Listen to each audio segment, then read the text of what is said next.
Good afternoon and welcome to the Travel Perspective sessions at World Travel Market. Travel Perspective is a social and digital consultancy working with travel companies and tourism organizations to help them share their amazing stories digitally, work collaboratively with travel influencers through video, images and words, and drive new business. I've been running sessions with Travel Perspective at World Travel Market for quite a long time now, since 2010, and we've seen huge changes in that time. And I know that you're here to find out what next. As Travel Perspective, we've talked very many times over the past 13 years about over-tourism and how there are very few unspoilt places left. But what about if I were to tell you that there's a place just 60 miles or so away that's largely unspoilt and only 500 people or so have ever been there? The catch? At the moment, it's likely to cost you at least $250,000 to get there, or you'd have to count Jeff Bezos, Elon Musk, or Sir Richard Branson among your close friends to get there. Luckily, my guest here today is one of the latter, and we're going to talk about this unspoilt destination. Now, that amazing place is space. And ever since humans have looked up into the skies and have dreamed what it would be like in space, the science fiction writer Arthur C. Clarke and the director Stanley Kubrick imagined what that would be in 2001: A Space Odyssey. They thought there would be orbiting Hilton hotels by the turn of the millennium. We're not at that point yet. Now, I'm delighted to be joined today by one of the people who's been heavily involved in trying to make space tourism a reality. Could you join me in welcoming Will Whitehorn to the stage?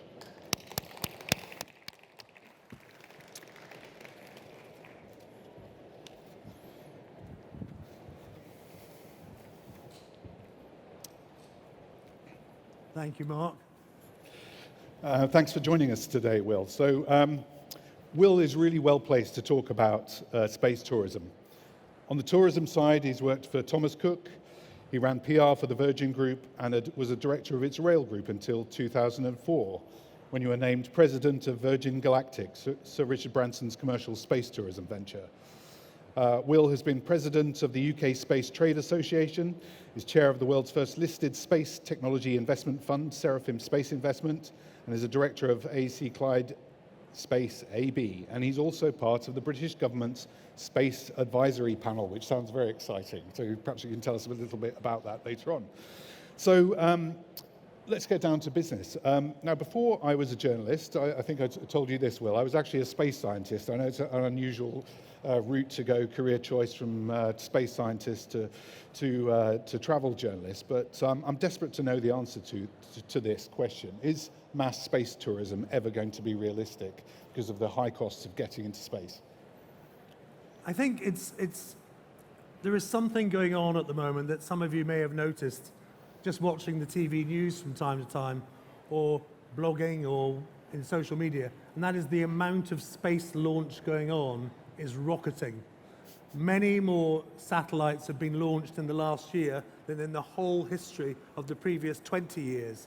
And in that 20 years, more were launched than in the previous 40 years. So we've reached an economic takeoff for space satellite launch. And one of the reasons for that is three companies. Jeff Bezos' company, Blue Origin, the Virgin company, Virgin Orbit, and the sister company of Virgin Galactic, and Elon Musk. And of those three, Elon Musk is the most important technologically. Then Virgin Orbit, then Jeff Bezos. Now, what's going on out there right now is an industrial revolution. And in all industrial revolutions, tourism and the transporting of people has been at the heart of them, be it the railway boom of the 1820s and 30s. The railways were originally built to carry coal. Within 6 months of doing that, they were carrying people rather than coal, and the coal was back on the canals because they were more profitable. And one of the reasons that these three entrepreneurs have developed their satellite and space launch businesses, which are revolutionizing the industry, is also to do a little bit of tourism. But I don't think the tourism into space will become mass tourism. But I think what will happen is hypersonics, the other technology being developed at the same time, which is skitting around the edge of space, are going to lead to a revolution in very fast travel around the planet. So we'll have very fast travel around the planet, a smaller number of space tourists, new types of very high altitude supersonic planes that don't damage the atmosphere so much, which are being developed now. There are about 5 different companies have raised substantial sums to do that. And then a number of people who go to space to experience weightlessness, the curvature of the Earth, and the beauty of the Gaia, as Professor James Lovelock called it, of our blue planet. It's definitely happening. Virgin has got 3 spaceships in final construction based on the prototype that Sir Richard flew in last year. And those will all be commercially ready and certified by next summer, autumn. And they'll be carrying lots of people. Jeff Bezos is already underway with his carriage of people at the moment. And Elon Musk's larger, more substantial Starliner project is reaching the stage of test flight right now. And that will allow a large number of people to go to space in an orbit, or a small number of people to go all the way to Mars. These things are definitely going to happen because space is becoming so important to our economy, and space is the only way that we're going to get to net zero with a population of 9 billion people. Well, I'm glad you mentioned net zero. We'll come back onto that later on. Now, I know for many, I mean, it's been a long-term project for Sir Richard and Virgin, and the price tag for people to sign up in advance was something like $250,000, wasn't it, for forever? And but you know, that's going to price most mass tourism out of the market. I mean, when you were there, did you talk about that pricing and where you saw that going? Yeah, interestingly enough, when we did the market research on Virgin Galactic, we gave the business 3 or 4 different lines of business, one of which is space science, being able to do microgravity and actually take a scientist up rather than use a sounding rocket with a high risk of failure of the experiment. So it's capable of doing that work, and NASA has already given them contracts. They've carried up equipment and test equipment for NASA. The other line of business that it has, in addition to that, is training of astronauts.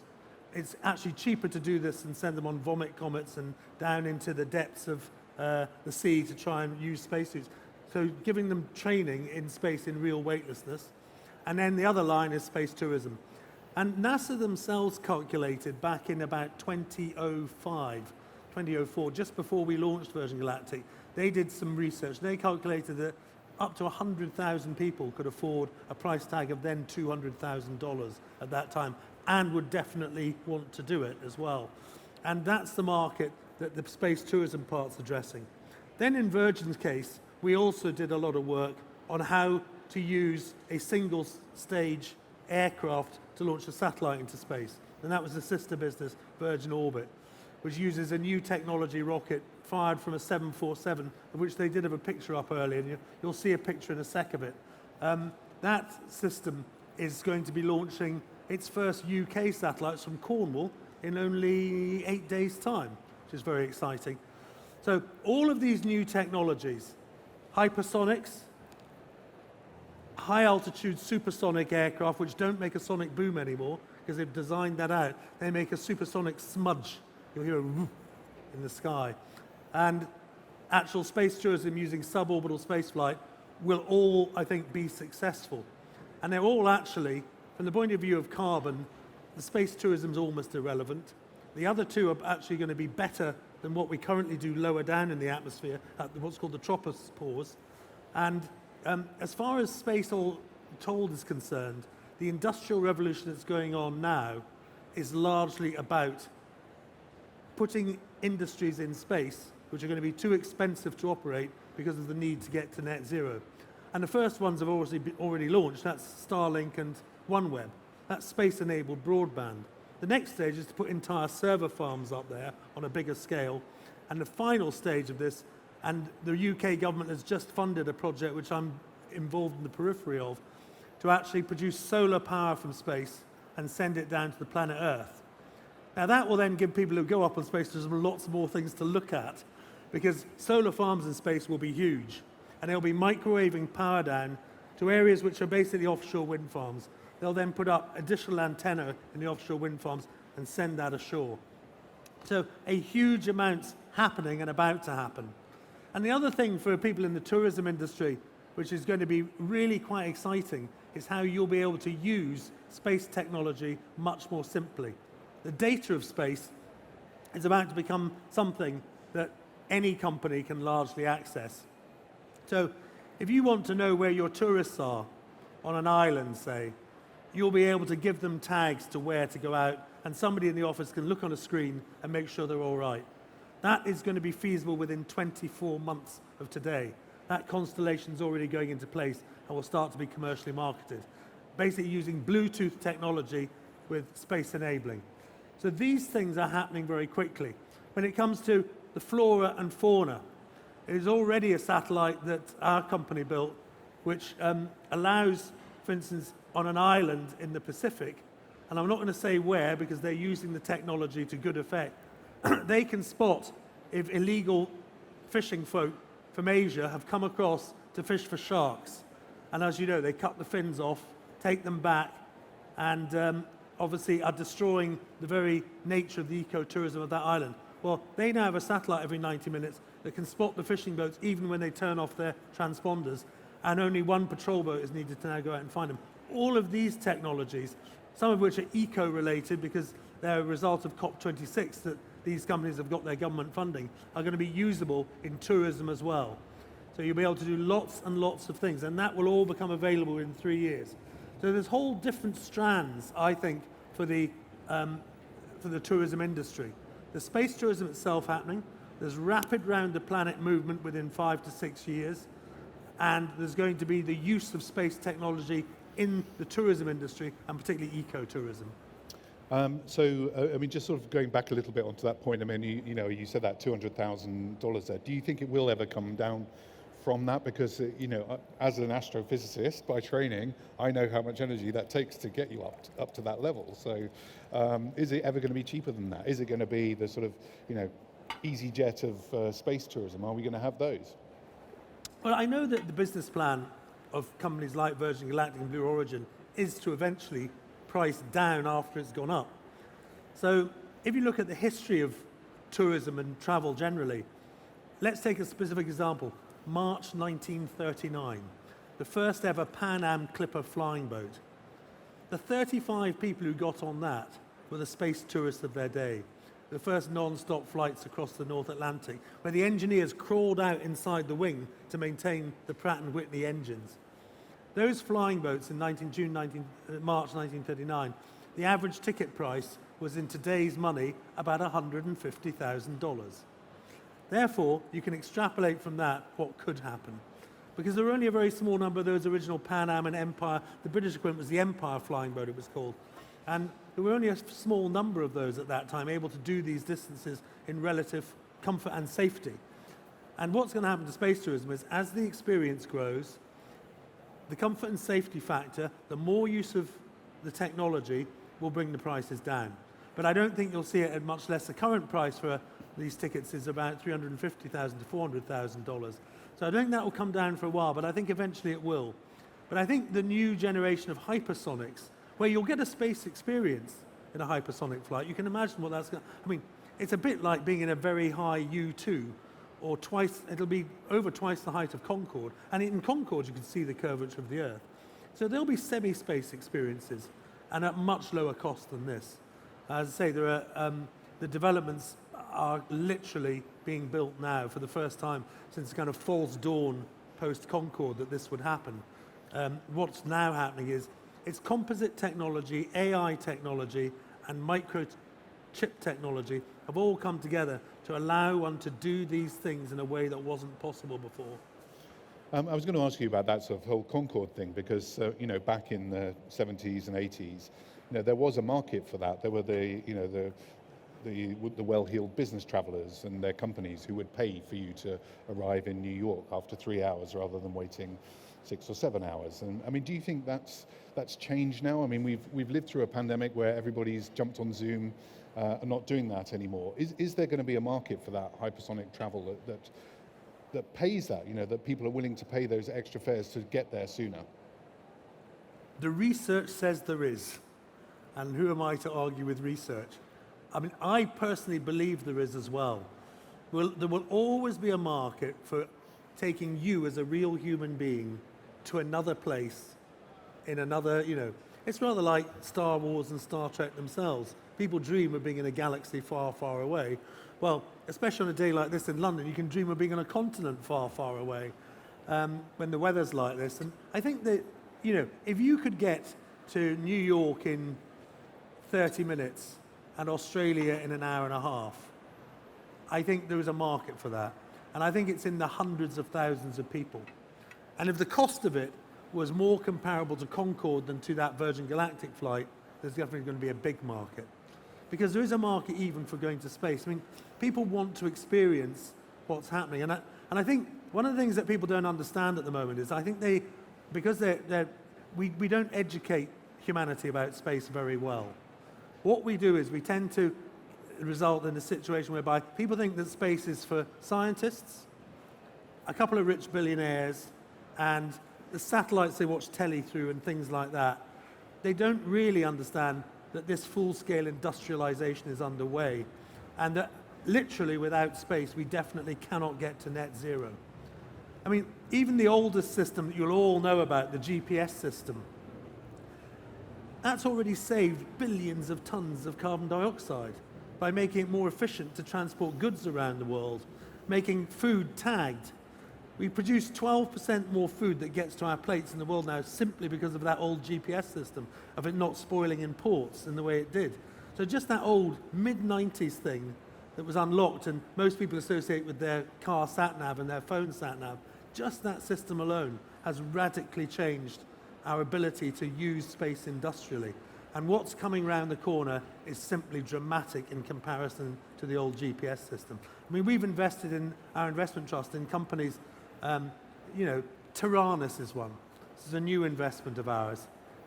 It's able to spot down to 3 millimeters the changes in the cell structure of leaves in a field for farmers, knowing if a disease is developing. Now imagine the use that can be made of that in tourism. If you knew that soon, that there was a disease being in an area, then you would make sure that you eradicated it in that area. These kind of simple, not to us simple, but simple from the point of view of marrying good AI technology, the new hyperspectral cameras, the new radar that's now appearing in ICEYE, another company we invest in, has space-enabled AI radar, and that allows it to spot numerous things, from climate change issues right the way through to, in Ukraine, the sad dead bodies on the street of a city. So this is the kind of huge technological leap that's happening right now, and the media, I don't think, has yet caught up with it. Science is starting to, and that's why governments are now producing much more in-depth space policies. Every country, from Canada to Japan to the United States, is introducing larger scale space budgets for government spending, and that's happening because the realization of how important this is on the way. And it'll affect every industry on the ground because of the things people can do. I was going to talk about those investments. I mean, have you had any approaches from tourism or travel type industries or related industries who want investment? No, we haven't. No, there are.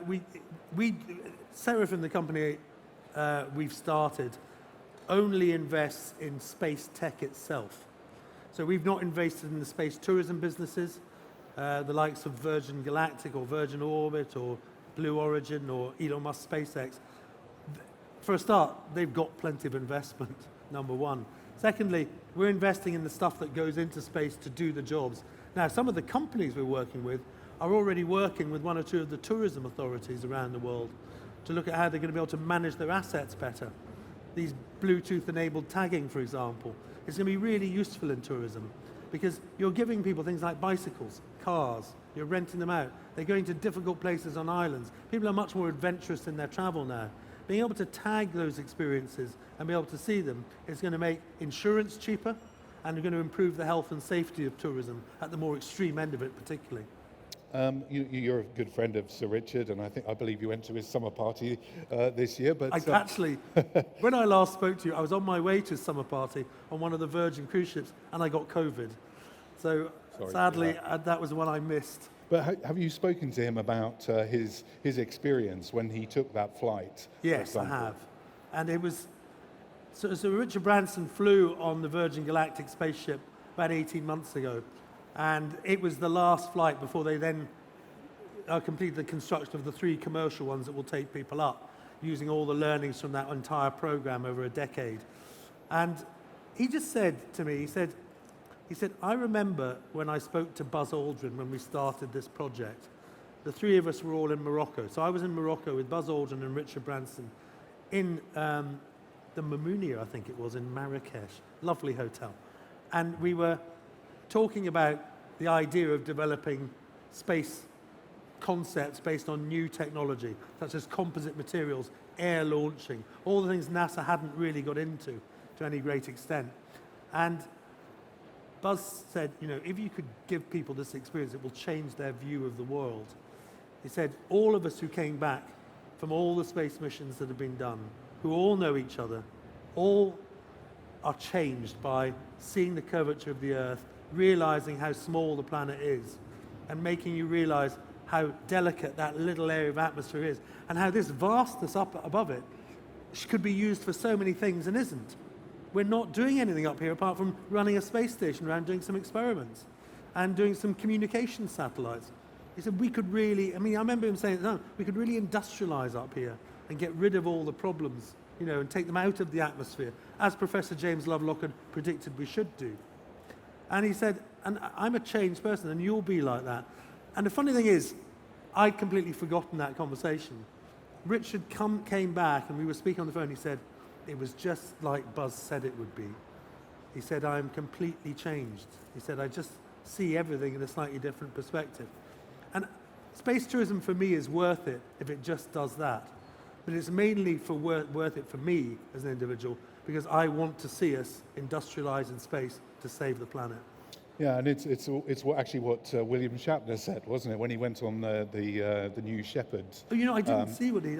So he said he was, it changed him, but he actually felt very sad when he came back, and that's Captain James T. Kirk, for those who don't know that. He came back a changed person as well, and that's what we do when we travel and go to places. And we're looking for new experiences to change us, rather than sitting at home and living our normal lives, and to inspire us. So hopefully that's what it will do. And if you read the descriptions by the very first people who went on trains, which were open carriages, and they were going faster than any human being had ever gone in an open carriage, and doctors had predicted that the air would squash into their lungs and blow them up. These very first people who went on trains in the 1820s, it changed them, because they realized possibilities nobody had ever thought of. When they saw the world going past that fast, they thought, have those things disappeared? Perceptually, we've now learned to live with that. But the fact is, in those days they hadn't, and they didn't have television to show them what it might look like. And that happened with the first people who flew, the Montgolfier brothers. It changed their perception. They could see, because of the heights they went to, even with some of the early balloons, that the Earth had some curvature to it, and it wasn't flat. That's definitely true. We know it's not flat. That's great. So my belief is that every experience you have changes you, and an experience like this will help change humanity. I was going to ask you, if it's not a personal question, do you have a ticket yourself? You don't have to tell us how much you paid for it. Presumably you get a staff discount. I didn't pay for it. So when I left Virgin at the end of 2010, I was given a ticket by Sir Richard. And funnily enough, a lady phoned me from Virgin Galactic last week who wanted my memory about some of the people they were trying to put on the manifest. So I said, well, am I on the manifest? And she said, oh, were you supposed to be? I said, yeah. I said, but I'm not going in the first couple of hundred. So I think I am on the manifest at about number 350 to go up. That'll be in about a year and a half's time. And I did do, some years ago, all the training for it. So I've been in the centrifuge, the one in Farnborough that was in the James Bond movie all those decades ago. I've been on a vomit comet and done a high-altitude parabola, in fact, over Cornwall in an Alpha jet, it's called. And I've done the various other bits and pieces, but nothing is going to replicate the experience of actually doing it. So I'm very excited about it. And so you mentioned there that that might be a year and a half away. How frequently is this going to happen once it's commercialized? It's going to be weekly. Mm-hmm. You're going to take something that if they had a space launch in the old days once a year of a human carrying spaceship, which would usually be the shuttle, that was frequent. Then it got down to every 3 or 4 months. But the shuttle each shuttle flight cost $2 billion, and it cost nearly $30 billion to develop, because it was the way it was developed with 300,000 moving parts. These technologies are much simpler. And even Elon Musk's sophisticated Starship, it still has fewer moving parts than the shuttle system had. So that simplicity is what is making this work. Simplicity combined with the advanced AI technologies of being able to do robotics in space are also going to mean that we'll have space hotels. And that's something we haven't mentioned yet, so I'll briefly touch on that. NASA let a very exciting contract in the last 3 months. It was a contract for the private sector to bid to build the next International Space Station, to be ready by 2030. Now, the International Space Station, you've all seen pictures of it. It's huge. It's nearly the length of the 747 that you saw in the picture the other day, and it's got lots of solar panels coming out from it, which power it. Now, it was built by taking all those bits up on the space shuttle originally, a bit at a time, and it took 10 years to build it. What they're now looking at, these new high-tech companies that are bidding for the contracts, is technology which basically you can inflate a Kevlar-like material in space. And of course, the pressure inside keeps it very rigid. Now, as you will also imagine, Mark, it's much safer from the point of view of debris going in it, because it will self-seal. So these new technology companies are going to bid for the NASA contract with an inflatable spaceship, which can also be a space hotel. And then you'll be able to take people up, and they'll be able to spend a few days up there. They'll be able to participate in the science. So I think you will get companies that eventually do kind of like the Hurtigruten does in Norway, where they take science, and like they do on some of the adventures down to the Antarctic, we actually participate in a science project that's going on.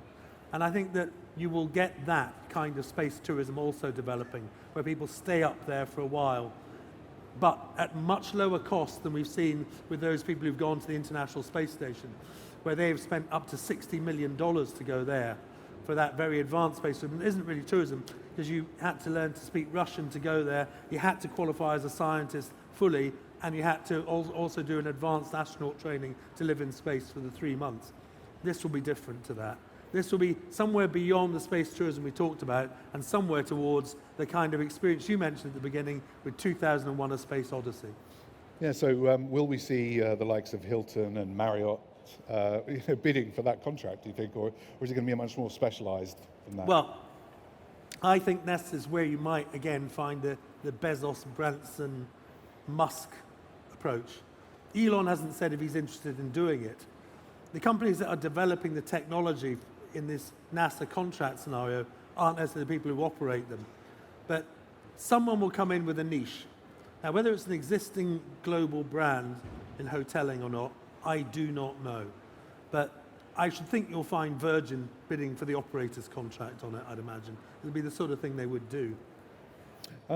We talked about net zero there, and I don't know if you saw this report earlier this week or last week, the 2022 World Inequality Report, that said an 11-minute space flight emits no fewer than 75 tons of carbon per passenger if you include indirect emissions, and it may be up to 1,000 tons if you do include absolutely everything. But at the other end of the scale, there are 1 billion people on the planet who emit less than 1 ton of carbon per person per year. So over their lifetime, that's going to be even less than that one single space flight. Do you think we should be even thinking about space tourism? Tourism, I'm talking about here, not the other elements of space. Well, that's the rub of it all. You've made a very good point. But that report last week didn't talk about the 1,700,000,000,000 tons of coal emissions and the increase in those, so that the coal emissions currently in parts of the world which have increased in the past 2 years and are not decreasing are responsible for such a vastly greater amount of carbon than we are looking at in either of the two other scenarios. I mean, if those 2 or 3 billionaires going into space and taking a few people into space has enhanced the ability to get the technology into space to help save the planet, I think it's worth it. I think that, though, is the reason there'll never be the kind of space tourism that we might have imagined decades ago, because I think the emissions will become a bigger issue. Now, the emissions in space tourism can be sorted by blue hydrogen or green hydrogen combined with oxygen and new generation of rocket motors. And this is one of the things that's fascinating about space, and when I was talking about solar power from space and renewables generally, there is a knock-on effect from renewables that could save the travel industry. And I mean save the transportation part of it. And it's something that I worked on with the Royal Air Force when I was on the board, and they've just won a Guinness Book of Records world record for the first ever carbon zero flight by an aircraft. And that's this. If you can produce enough renewable energy, there will be times of the day, and this will happen in Britain by 2030, and in America a little bit later, and in one or two other countries around the same time. There'll be times of the day and the week where you've basically got free energy that can't be used. And that's energy that would go to waste, unless you store it in a battery. The other way of storing it is the Fischer-Tropsch process, which you might remember from the science, younger days of learning at university. Fischer and Tropsch were two Germans in the 1920s who developed a way to make basically petrol or paraffin, which was completely clean because it had none of the other minerals and things in it that you get with oil from the ground. And it would burn completely cleanly. But it was the actual equivalent of those two things in terms of the long chain hydrocarbon. They learned a way to produce it taking CO2 out of the atmosphere and water. But they needed huge amounts of electricity from burning coal to make it. The Fischer-Tropsch process has just come back to life because of the knowledge that to get to net zero, we've got to also think of ways of using hydrocarbons that are net zero hydrocarbons, because we can never replace them in certain types of aircraft and transportation. It'll be very difficult to ever replace them with solar-powered planes, electrically powered planes, and hydrogen-powered planes themselves are. There's a big problem with hydrogen-powered planes, as you can imagine. Hydrogen is highly explosive. So to be able to use kerosene, or paraffin as we call it in Britain, to be able to use kerosene that's net zero will be important. If we can develop that Fischer-Tropsch technology again, which, again, there is investment going into it, a lot of the problems of the travel industry from its transportation side will be solved. Because, making these comparisons of that 11 tons of concrete, of carbon dioxide, 1 ton, between poverty and wealth is a valid comparison. But if we simply stop doing these things right now because of it, we can never get to net zero, because the things we need to do in space we won't be able to do. And if we can produce solar power from space, it will be a far better way to produce it than on the ground, because it can give us 24/7 renewable energy, that the only way we can really do that in the Earth's atmosphere is nuclear. Whereas, of course, solar power from space is in fact nuclear. It's just a fusion reaction being microwaved down to the planet and collected. And I think in a more efficient way. And if we can do that, then we can make net zero fuel, the travel industry will work into the future, and humanity is saved. That sounds relatively simplistic from a highly complex subject, but I'm not a believer that we'll ever get to it otherwise. Well, I have some more questions for you in a moment, Will, but I just wanted to turn to the audience. I don't know if we've got the roving microphones anyway. Yes, we do. But first of all, I want to have a show of hands. How many people would like to go on holiday in space? Okay, so would you pay, keep them up, sorry. Would you pay £500 for that? Put it down if you're not. £500? Yeah, I'm just starting. How about 1,000? Yeah, still going. 5,000? Oh, still going well. 10,000? Oh, there you are. We're getting to the pricing point there. How about the 200,000 that we were just talking about? I'm not paying. Oh, yeah. Fantastic. So one person would pay 200,000. That's an interesting show of hands there, I think. I just wondered if, it's great to have Will here. He is so knowledgeable about this sector. I'm sure there are questions that you'd like to ask him before I continue with my grilling of him. But anyone got a question they want to ask now? Put your hand up. Couple over here.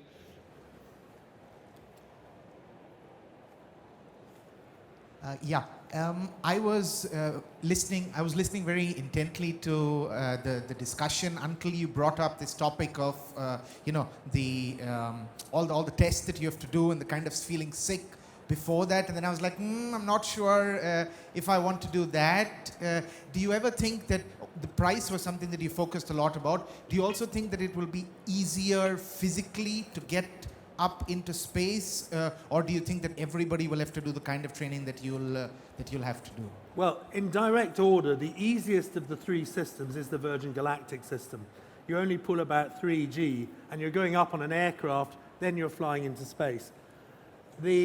Of the existing space tourism system that's operating, the Jeff Bezos one, it's a bit harder, because you come down on a parachute, and you've gone up with rockets, you pull more Gs.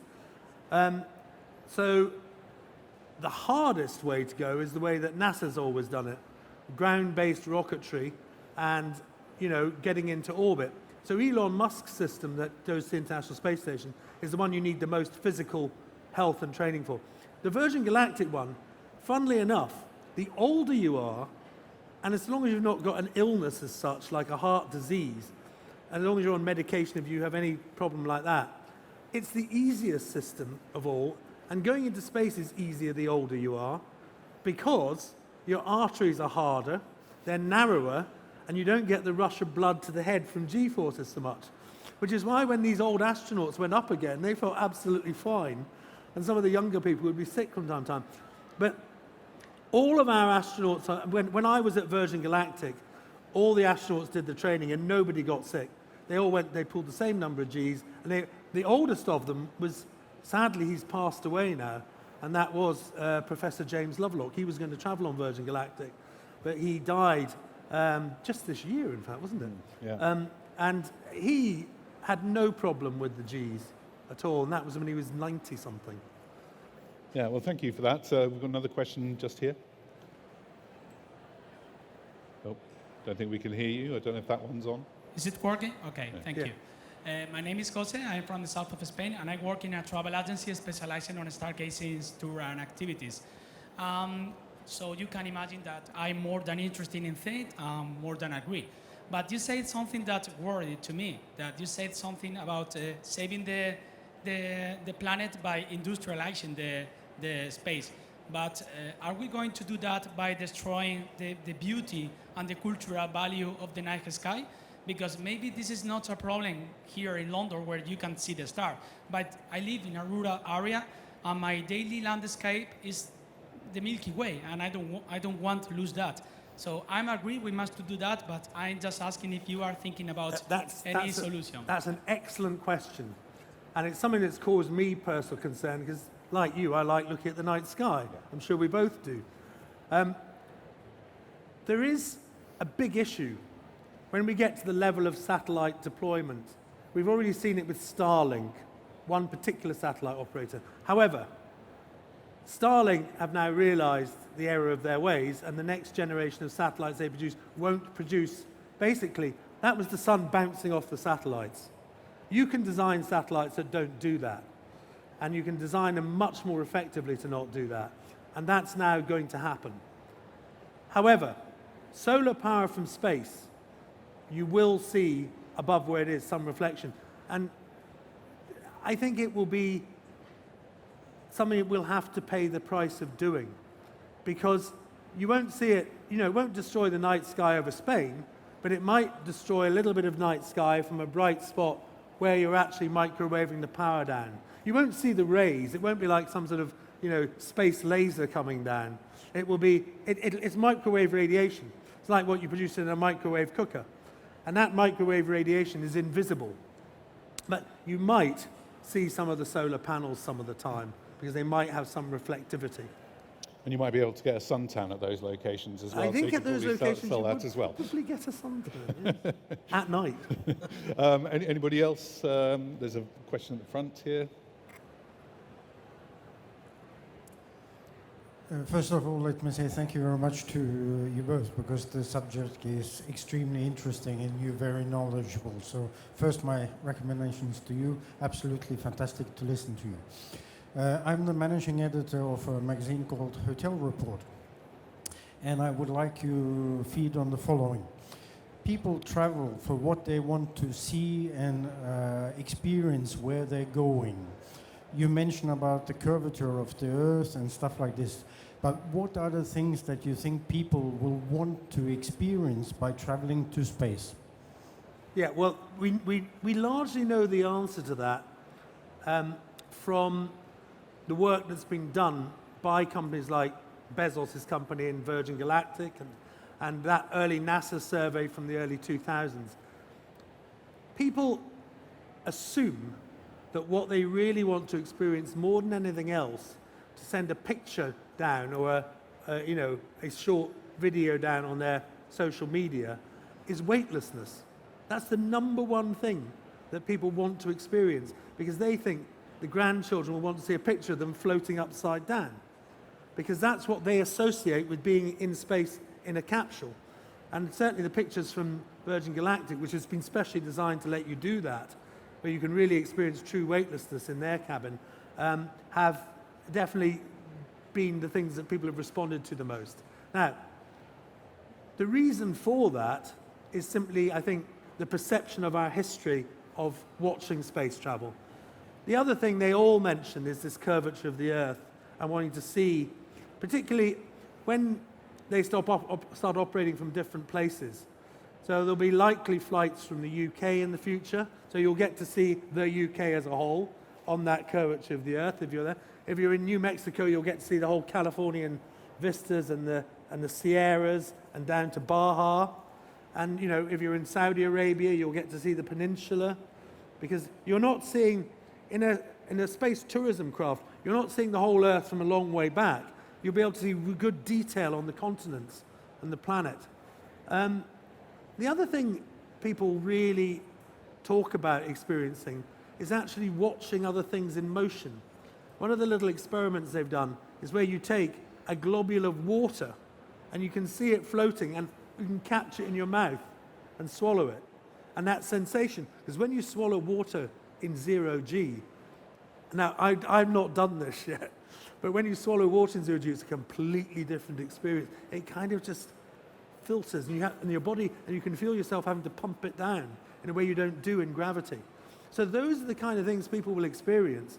But they'll also see this thing that Mark mentioned at the very beginning. Space is no further away than the city of Birmingham is from London, basically. Not very far, in other words. But it's blooming hard to get there. And getting there, what you finally see is exactly the delineation of the atmosphere at its top point, where it becomes basically, it doesn't thin out. You do almost see a point, a very sharp delineation of what looks like atmosphere and isn't. And if we can get people to understand that everything we do currently is in that, and everything we do just adds to it. It's like a sealed Petri dish. And the only way you ever really understand that is seeing it. And exactly the height of space tourism is the height where you clearly see it. When you're way out from the planet, you don't. That was something actually that Buzz Aldrin had mentioned to Richard, that they got that feeling when he went on I think he did go on a shuttle flight. He said, you see that on a shuttle flight, you never saw it on the Apollos. Because when the first time you look back and see the Earth, because you've got to get up in space, you're way a long way from it. So those are the kind of things people want to experience, I think. We've just got a couple of minutes left. I just had a couple of quick questions. I know you've obviously been involved in UK sort of space policy. There are 8 proposed spaceports in the UK already, including Sutherland and Shetlands, I think. But do we need that many? And shouldn't we be building one at Heathrow? Definitely don't want to build one at Heathrow. A spaceport, to my mind, is mainly for taking satellites up. So there will definitely be a spaceport in Cornwall. And we are seeing a launch. I don't know if you can pull up the picture. Can you get rid of me for a sec and pull up the picture of the Virgin Orbit system, which was in behind where I am now? I don't know if you can do that, can you? There was going to be a launch in Cornwall in 10 days, as I said. And that's by a system that launches from the ground. That's the Virgin Orbit system there. That's going to be launching 10 satellites from Cornwall. And they've already done a lot of launches in America with Virgin Orbit. That's an old Virgin Atlantic 747 that the company bought off Virgin Atlantic and spent $50 million converting to be able to launch satellites. So that gets rid of the entire first stage of a rocket, which is the most damaging to the planet. And systems like that be able to launch from Cornwall, so Virgin Galactic. However, if you're Jeff Bezos, you want a horizontal launch. So I think there'll be 2 spaceports in the UK, and only 2. There'll be one for horizontal launch. One will emerge between Sutherland and Shetland. Certainly if you were Jeff Bezos launching from Sutherland or Shetland, you'd get a great view of that whole fantastic northern European, from Ireland across to the north of Scotland to Norway. And from the horizontal launch in Cornwall, you can go out to the sea if you're Virgin Galactic and safely launch over the sea. Remember, at Heathrow, you do not want to have something going along the runway with several tons of rocket fuel in it. Yeah. The beauty of Cornwall is you've not got an airport that's carrying many commercial flights, so in between you can clear it to do this. So Heathrow will never be a home for space launch, even if it's horizontal. But Cornwall is a very good one, because you've got all that clear airspace that isn't much used just off the coast. And also, the aircraft can go to different, as you'll know from your experience in space science, you want to have different places to launch to get into different orbits. So that's an ideal vehicle for that. But Sutherland and Shetland are an ideal place to get into a polar insertion, as it's called, or a polar orbit. So I just had one last question, because we've literally run out of time here. Now that you've left Virgin, can you spill the beans and tell us who's actually bought a ticket? Who has actually bought a ticket? Yes. Oh, there were some very famous people who bought tickets who the names were known. There was the Dallas star, Victoria Principal, was one of the people who bought a ticket. Sarah Brightman, who was the opera singer who first did Phantom of the Opera. She has been fascinated by space. She bought a ticket.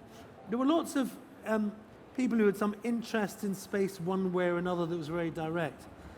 William Shatner asked for a free ticket.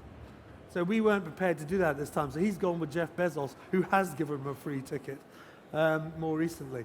I think the list of people is now about 600 long.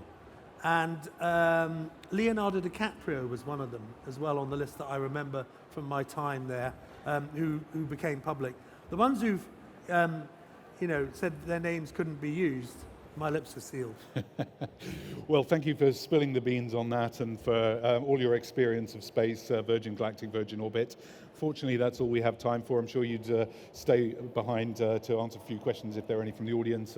But do join me in thanking Will Whitehorn. Thank you very much.